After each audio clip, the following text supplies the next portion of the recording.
Hello and welcome to my channel. I'm Joffrey Brett. No apologies, my gay life. Today I've gathered up the ingredients and the equipment I need to make some homemade pita bread from oats. A gluten-free, egg-free, wonderful pita bread that takes only 3 ingredients, and then of course adding any spices of your liking to flavor the pita bread. So come along, let me show you how to make this incredible pita bread within 15 minutes. So you first want to add to your mix 1 cup of uncooked oats. Now you'll want to grind these. You can put them either in a blender, a food processor, or I use my little spice grinder. It works great and it's quick and efficient. So let's grind up the oats. Then I'll do 1 cup. After you have ground up the oats, then what you want to do, because you've turned them into an oat flour, you want to go ahead and sift them in a sifter. I do the whole cup first, and then I sift it through. So let's continue to grind up some oats. It's a real simple, easy process. A great way to substitute bread to make your own oat pita. Gluten-free, delicious, and so easy to make.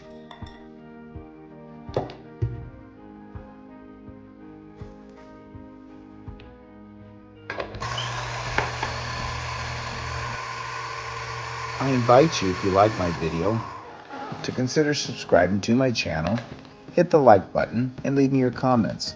Tell me what part of the world you're from, or what part of the United States you live in. I reside in Arizona.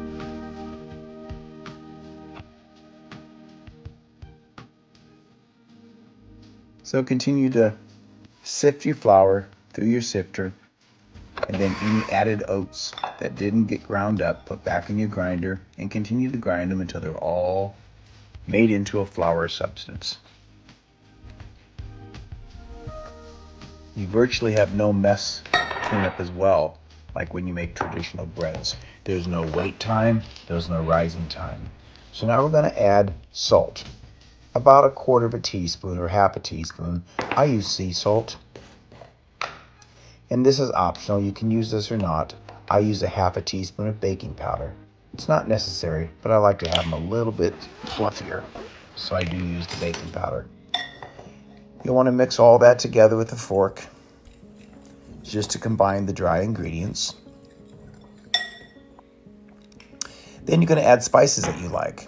Now I like to add to mine an onion powder, a garlic powder, and I like Italian seasoning. It gives it a really nice flair to flavor without overwhelming it.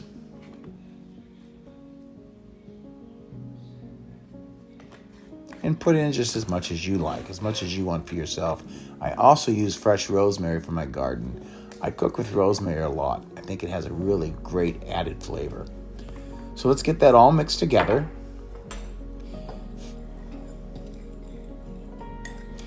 Then let's head over to the stove. You're going to want to use a non-stick skillet. Turn your fire on high, whether it be electric or gas. Turn it on high to heat up 2 cups of water, tap water, into a non-stick skillet. Once the water starts to boil, then you'll want to turn your heat down to a medium heat.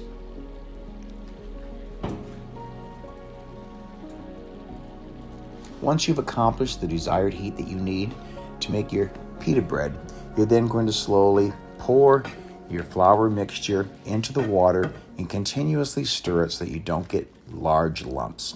It may look a little lumpy when you first start stirring. Panic not. Just keep pouring in the flour, continue to stir, and you'll make your pita dough. Oats have a tendency to absorb moisture, so those 2 cups of water may appear to be a lot, but it's all going to absorb into the oats, which is needed to make a great pita bread. Oats, each one of these pita breads, are going to contain about 50 calories. As you see, you want to still continue to move the oat mixture around and keep moving it off the bottom of the skillet, and that allows the moisture to dissipate and make your dough ball of oats. It's really an easy process, as you can see. You're going to love how this turns out. If you've never tried it, I would invite you to do so. Again, an easy process. And this is fantastic because Kevin and I are gluten intolerant. We have a slight celiac issue when it comes to glutens. So this is a great way to substitute bread without eating all the horrible enriched flour that you buy at the supermarkets that has no nutritional value at all, just loaded with chemicals and carcinogens. So I like to roll my dough into like a tube once it starts to pick up all the moisture off the bottom of the skillet, and you can see that it's now just turning into a dough ball. That's when it's done, and I turn mine into a cylinder. It's going to make it easier to distribute and cut here in just a moment to the size of pitas that I want. So I move it off the heat onto a plate. You can let it cool if you want. I don't, because I want to get these done. Then I'm going to cut 6 even slices, which is going to be 6 pita breads. So you get quite a few for just 1 cup of oats and 2 cups of water. You get quite a few pitas. Then I spray them with an olive or a granola spray.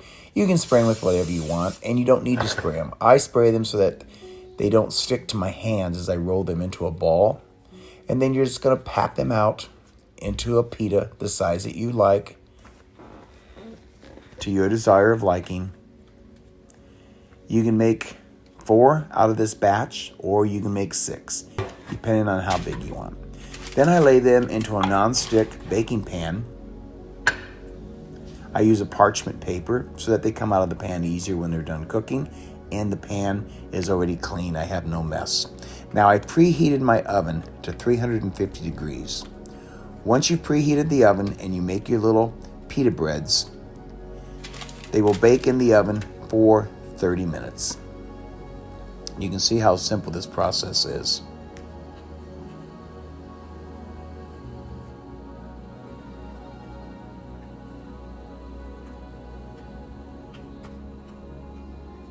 Look how beautiful those look.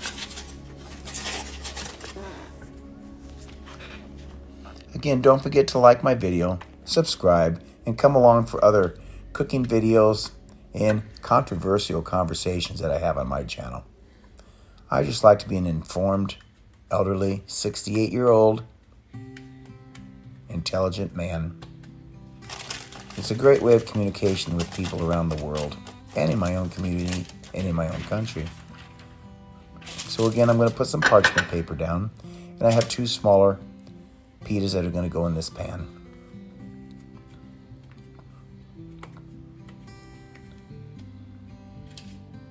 Look at that. No mess. So now I'm going to put on top sesame seed. You can use whatever you like. I like a sesame seed.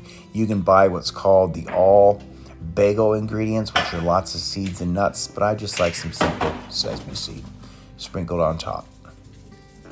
At this point, if you want to brush yours with an olive oil or brush them with a butter, you're welcome to do so. I just don't find it necessary. So we put them into the oven, set at 350 degrees, and now we're going to set the timer for 30 minutes and just walk away. Wait till the end of the video so you can see how we eat ours. We use them for breakfast quite often, and it replaces any type of potato or side dish that you normally would have with a breakfast egg. We do just the pita bread. So once they're removed from the oven, you can see how beautiful these look. Isn't that great? I remove them and I put them on a little screen so that they cool off. And you want them to cool off before you eat them so that they're not doughy, meaning they're going to be a little moist still at the bottom. So I just lay them on this little screen that I use for a grease splatter on my skillets. You can use any type of cooling baking rack. Lay them out for a good 5 minutes before you serve them. Then back to the stove I go. Kevin and I do like to have 1 egg a day, so I cook our eggs. Mine broke, I'm okay with that. Kevin likes his whole. And then I just do a quick blanch with water so that they end up being like a poached egg. I do add my salt and pepper.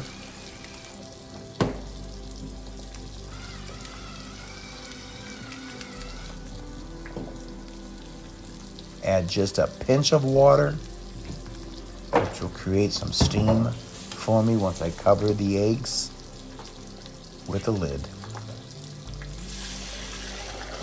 And let those continue to cook as I get our plates ready with the pita bread. Don't those look beautiful? Now I have a topping I'm going to put on one here. I made this a few days ago. I'll do a recipe when I make another batch and put it up. It is a cream cheese, tomato, Italian seasoning mixture. You can use whatever cheeses you like. I like cream cheese. These are great on this pita. You can put them on a bagel, whatever you want. And it's very healthy. So it's cream cheese, tomato, and a little bit of Italian seasoning. Then I'm going to put my egg right on top of the pita bread.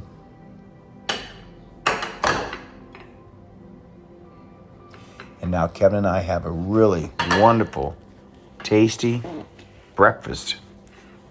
Low in calories, high in protein, and simply filling. Thanks for coming along, taking a look at my video.